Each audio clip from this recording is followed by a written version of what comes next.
Muito bem, João Vitor Teófilo, tem informação por aí, João?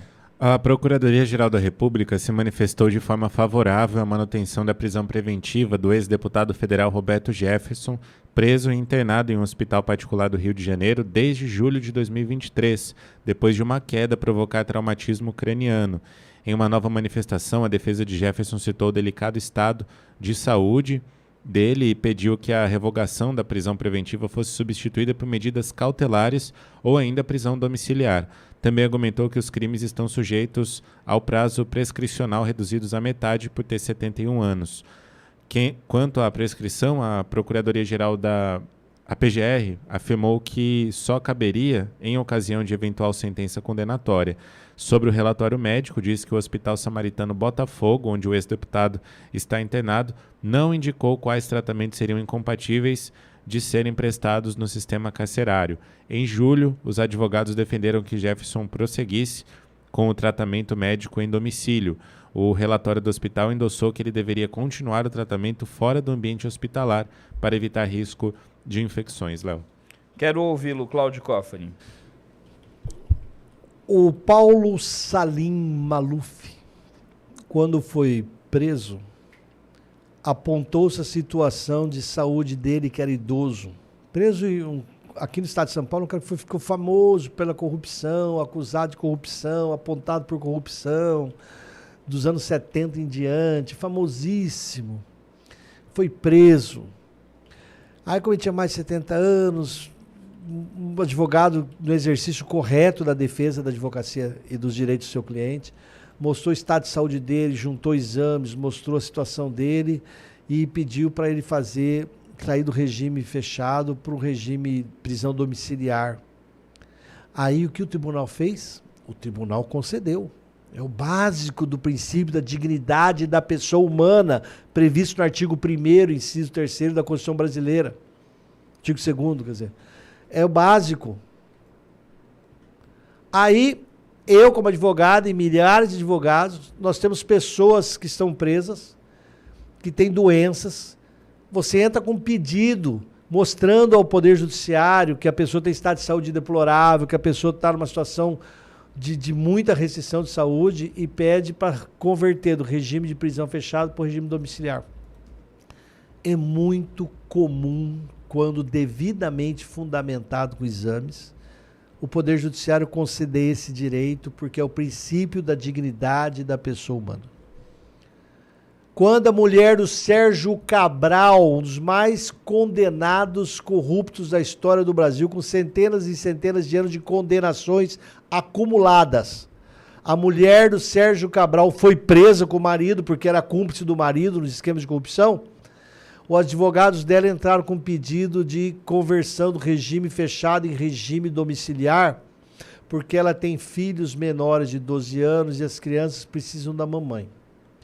Gilmar Mendes, ministro da STF, falou, claro, princípio da dignidade da pessoa humana. O preso não transitou em julgado, não pode ficar preso. Vai em casa. Aí, quando é política a decisão, este atual modelo de decisões da alta cúpula do Poder Judiciário brasileiro desobedece os princípios básicos da prisão preventiva, desobedece os princípios básicos de respeito ao princípio da dignidade da pessoa humana e não deixa as pessoas que eles entendem que são politicamente antagonistas, essas pessoas têm que ficar presas.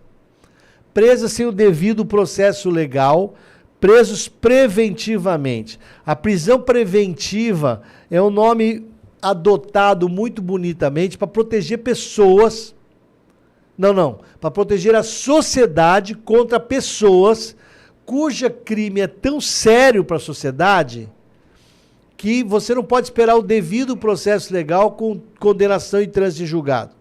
Então você prende preventivamente. Eles estão usando isso em Brasília contra o pessoal que não é da esquerda, contra o pessoal que apoia o Bolsonaro. Podem estar errados ou podem estar certos. Mas, como disse a Bárbara, do canal Te Atualizei, me tratem, no mínimo, como um traficante, porque os traficantes têm direitos, e o processo penal do traficante respeita os direitos.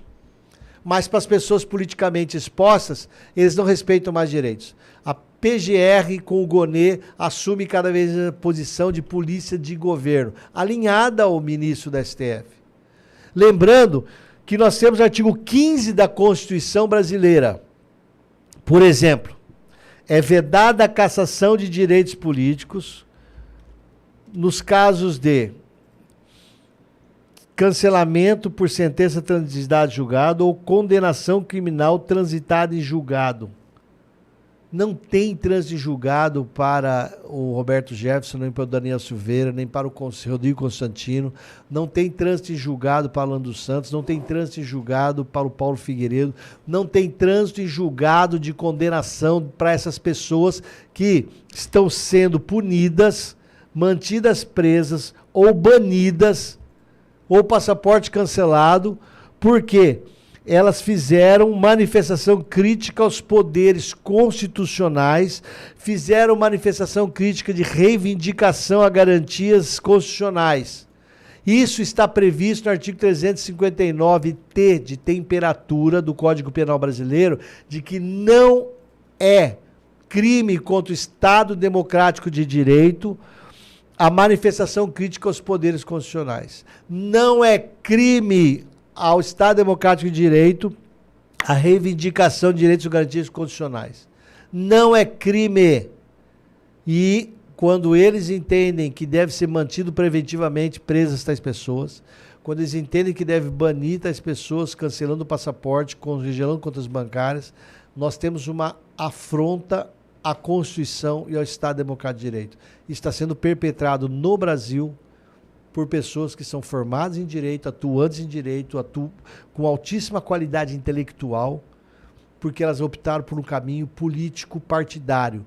Não podemos admitir que julgadores adotem políticas partidárias. Não podemos admitir que julgadores, ou que investigadores, ou que membros do Ministério Público se comportem como membros de uma facção política.